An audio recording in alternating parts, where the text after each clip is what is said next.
शेख अब्दुल कादिर जिलानी, जिन्हें गौस आजम भी कहते हैं, बहुत बड़े बुजुर्ग और वली अल्लाह हो गुजरे हैं।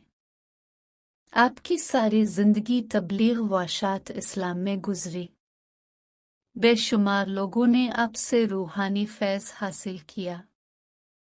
आज भी दुनिया आपकी तालीमात से फैज़ याब हो रही है। आपको बचपन से ही इल्म हासिल करने का बेपनाह शौक था। अपने इब्तदाई तालीम तो अपने कस्बे जिलान में ही हासिल की, लेकिन दीन की आला तालीम हासिल करने के लिए बगदाद जाना पड़ता था। इस ज़माने में गाड़ियाँ और मोटर कारें न थी, इसलिए लोग काफ़िलों की सूरत में पैदल सफ़र करते थे। चुनांचे आपकी वालिदा ने आपको भी बगदाद जाने वाले एक काफ़िले के हमरा रवाना कर दिया। सफ़र पे रवाना होने से पहले आपकी वालिदा ने आपको कुछ खुराक और 40 अशरफियाँ गुज़र औक़ात के लिए दे। आपकी वालिदा ने ये अशरफियाँ आपकी कमीज़ की तह में सी दे ताकि महफूज रहें, और चलते वक्त आपको ख़ास तौर पर ये नसीहत की कि बेटा, हमेशा सच बोलना और झूठ के करीब न जाना। अपने माँ की इस नसीहत को गौर से सुना और सफ़र पे रवाना हो गए। काफ़िले के लोग डरते डरते सफ़र पे रवाना हुए। उन्हें इस बात का भी खदशा था कि कहीं रास्ते में डाकू काफ़िले पर हमला न कर दें, क्योंकि इन दिनों रास्ते गैर महफूज थे और डाकू अक्सर काफ़िलों को लूट लिया करते थे। आखिर वही हुआ जिस बात का डर था। काफ़िले ने अभी सफ़र की 2 मंजिलें ही तय की थी कि डाकुओं के एक गिरोह ने रात की तारीकी में इस पर हमला कर दिया। तमाम काफ़िले में अफरा तफरी और भगदड़ मच गई और डाकुओं ने अहल काफ़िला को खूब लूटा।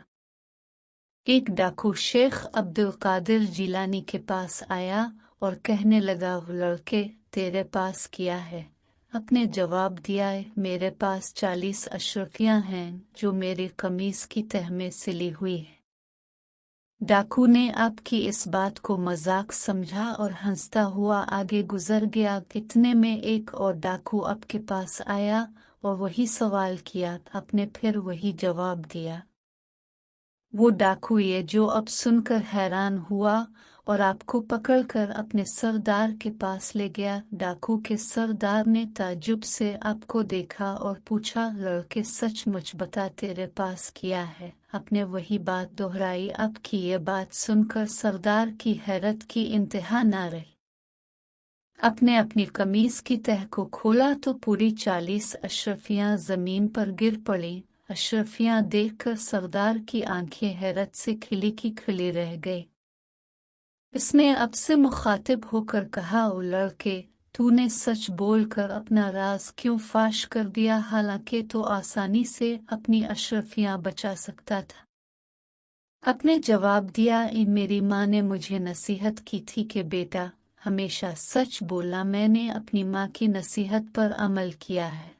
आपका ये जवाब सुनकर सरदार इस कदर मुतासिर हुआ कि बेसाख्ता उसकी आंखों में आंसू आ गए। वो सोचने लगा कि एक तरफ ये लड़का है जिसे अपनी माँ की नसीहत का इस कदर ख्याल है, और दूसरी तरफ मैं हूँ कि अपने मालिक हकीकी के अहकाम से गाफिल होकर बेगुनाह लोगों को लूटता हूँ। इसके दिल से गफलत का पर्दे दूर हो गया। उसने तौबा कर ली और काफिले का लूटा हुआ माल वापस कर दिया। इस तरह आपकी सच्चाई की बदौलत डाकुओं की इस्लाह हो गई और वो नेकी और परहेजगारी की जिंदगी गुजारने लगे।